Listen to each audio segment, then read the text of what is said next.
લખતરના ભાસ્કરપરા ગામ ખાતે કપિરાજ ઉપર શ્વાનનો કર્યો હુમલો. શ્વાન દ્વારા હુમલો થતા કપિરાજ અતિશય ગંભીર ઘવાયા. ગામના સરપંચ દ્વારા કપિરાજના થયેલ હુમલો ને જોતા અને ત્યાંથી શ્વાનોને ભગાડ્યા. સરપંચ અને ગ્રામજનો દ્વારા કપિરાજનો જીવ બચાવી નર સરોવર ફોરેસ્ટ વિભાગને જાણ કરવામાં આવી. નર સરોવરના ફોરેસ્ટ વિભાગના અધિકારીઓને જાણ થતાં ફોરેસ્ટ વિભાગની ટીમ ઘટના સ્થળે દોડી આવી. ભારે જહેમત પછી કપિરાજને મેળવ્યો કબજો. નર સરોવર ફોરેસ્ટ વિભાગ દ્વારા કપિરાજને સારવાર અર્થે નર સરોવર ફોરેસ્ટ વિભાગની ઓફિસ ખાતે સારવાર કરવામાં આવી.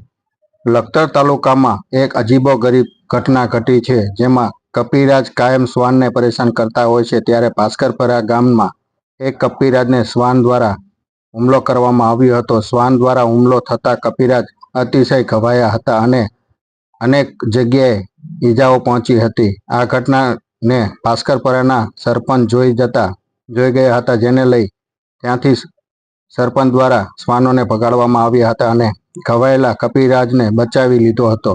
ઘટનાની જાણ નર સરોવર ફોરેસ્ટ વિભાગને જાણ કરવામાં આવી હતી અને નર સરોવર ફોરેસ્ટ વિભાગને જાણ કરવામાં આવી હતી અને ફોરેસ્ટ વિભાગના આરએફઓ BR મકવાણા દ્વારા નર સરોવર ફોરેસ્ટ વિભાગને જાણ કરવામાં આવી હતી.